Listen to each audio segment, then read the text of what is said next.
Dia ada dua variant. Yang situ Softail, suspension dekat belakang dia tersorok kan. Tapi dia satu lagi yang ini hardtail tau. Kalau kau tengok direct. Dan suspension untuk rider tu hanya ada dekat seat. Ni kira yang paling pure sekali. Hardtail boy.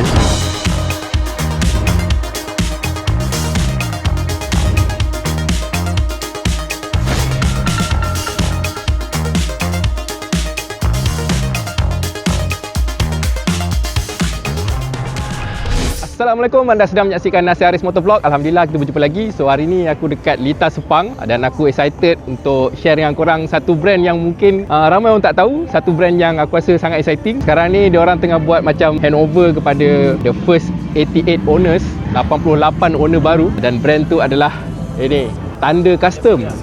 Dan ini motor dia. Baik.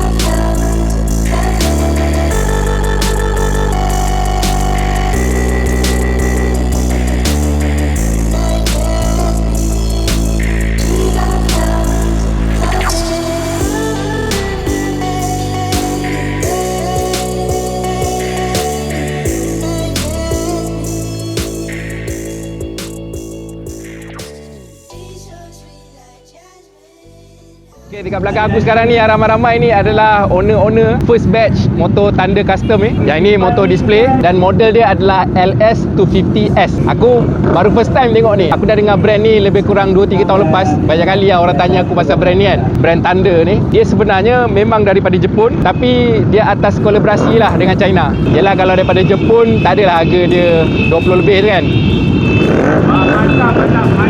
Okay, so sekarang ni korang boleh dengar kebisingan ni. Ini adalah bunyi yang betul-betul between Ya, kalau korang tengok enjin ni kan. Satu, dua, between. Ya, aku nak tunjuk dengan korang owner-owner yang baru ni.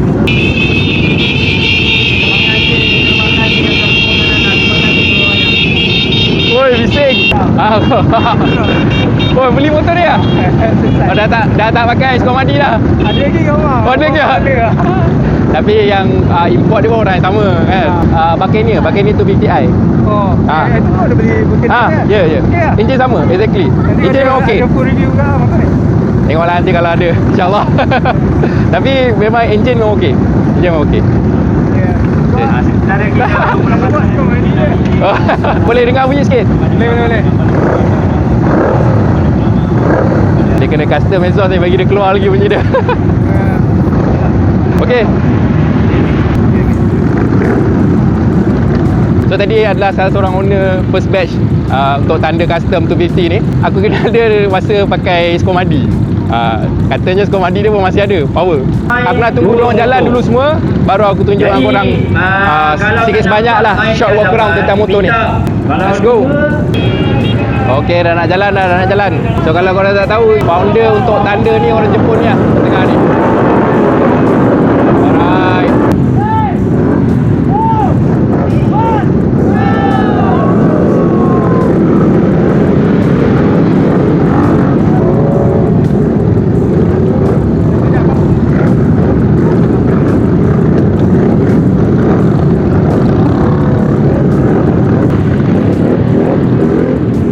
Dia 88 motor untuk batch pertama Thunder Custom 250. Jom kita tengok motor pertama daripada Thunder Custom ni. Code name dia adalah LS250S, yang mana dari segi konsep dia adalah Japanese bobber lah, boleh cakap macam tu lah.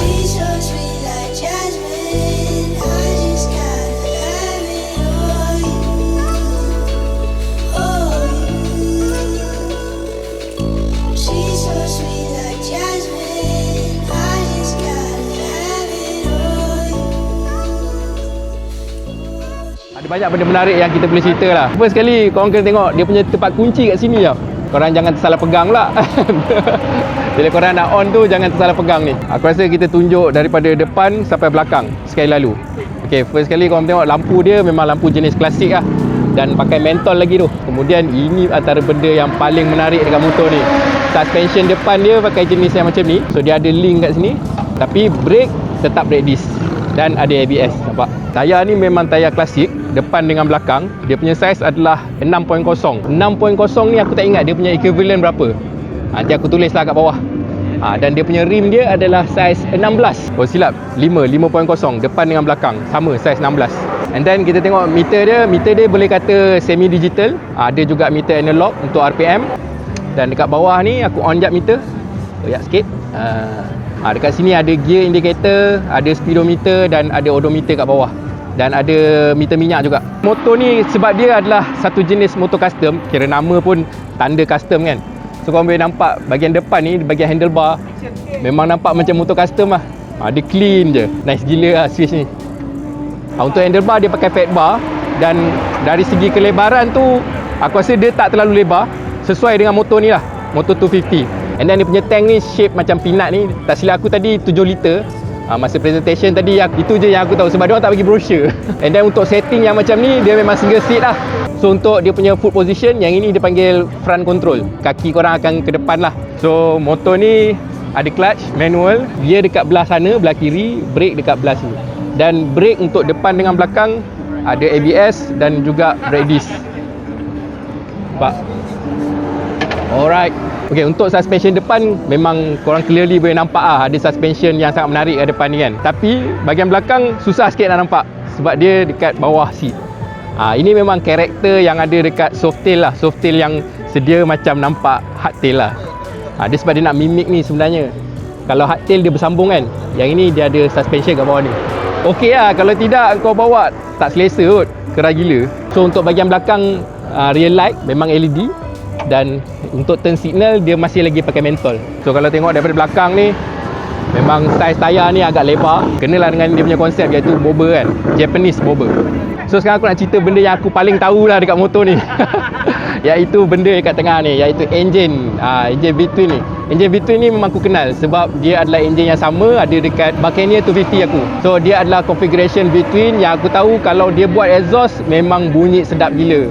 Engine ni pun ada power, tak ada masalah. Sepanjang aku pakai, aku sebagai salah seorang owner Buccaneer 250i, aku kata memang engine ni solid, tak payah risau. Electric start, kau boleh nampak kat sini. So kat sini tak adalah kick start. Dan aku imagine kalau boleh tengok dia punya frame, dia punya body macam ni, aku rasa dia punya vibration agak kuat lah untuk motor ni. Tapi tu part dan parcel karakter lah. Karakter motor-motor jenis macam ni, especially bila dia adalah motor custom. Yang to be honest sebenarnya motor custom kan selalunya memang mahal gila kan. Tapi bila dia mass produce dan lepas pula JPJ apa semua, satu kemenangan lah untuk kita kan. So untuk harga motor ni tak sampai 24,000. Aku letak harga dia dekat bawah ni. Bagi aku harga tu sesuai dengan motor ni dan juga brand ni. Boleh kata collaboration antara Japan dengan China. Tapi design memang dari Japan. Kalau aku tengok ni memang nice lah kalau korang pakai style-style Japanese tu kan. Dan juga aku rasa dia akan memeriahkan custom culture kat Malaysia lah. Yes, semua datang kat sini semua warna hitam. Kalau kau tengok tak ada warna lain, semua memang warna hitam. Tapi bila dapat kat owner, aku rasa benda pertama dia orang mesti akan cat-cat warna sikit, lain-lain semua kan. Mungkin dia orang tukar tayar lain ke apa. Orang kata add personality lah. So sekarang aku nak tunjuk korang, aku duduk atas motor pula. Jom.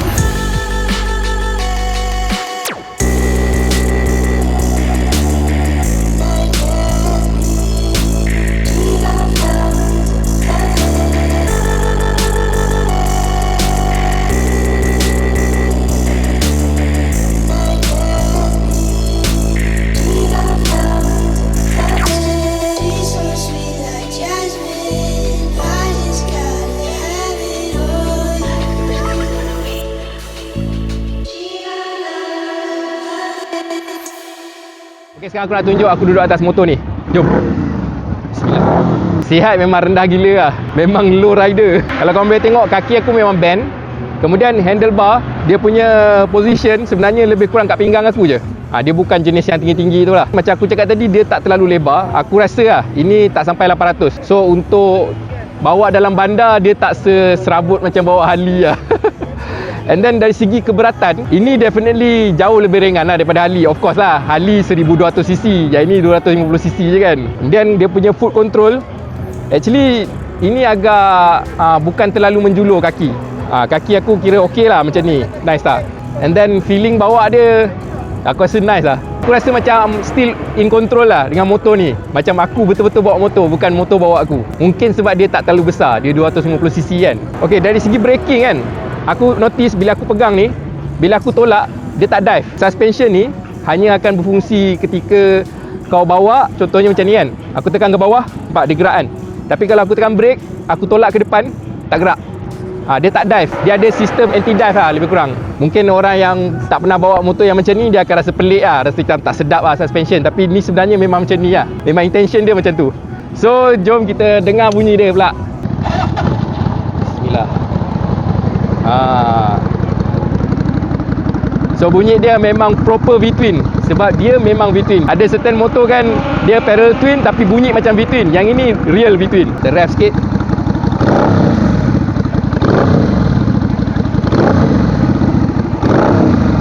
Kat sini ada dia punya restrictor ni.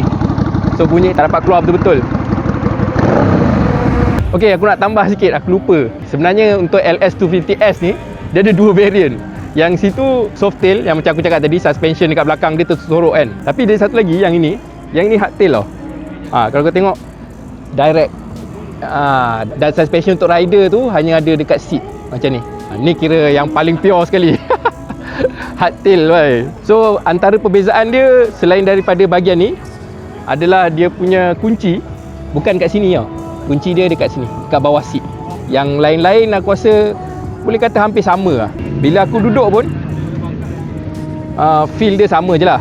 So apa kelebihan hardtail ni? Hardtail ni orang suka sebab memang dia lebih purist lah kot. Tapi straight away bila korang bawa motor ni keluar je depan tu, korang akan rasa lah yang belakang ni keras.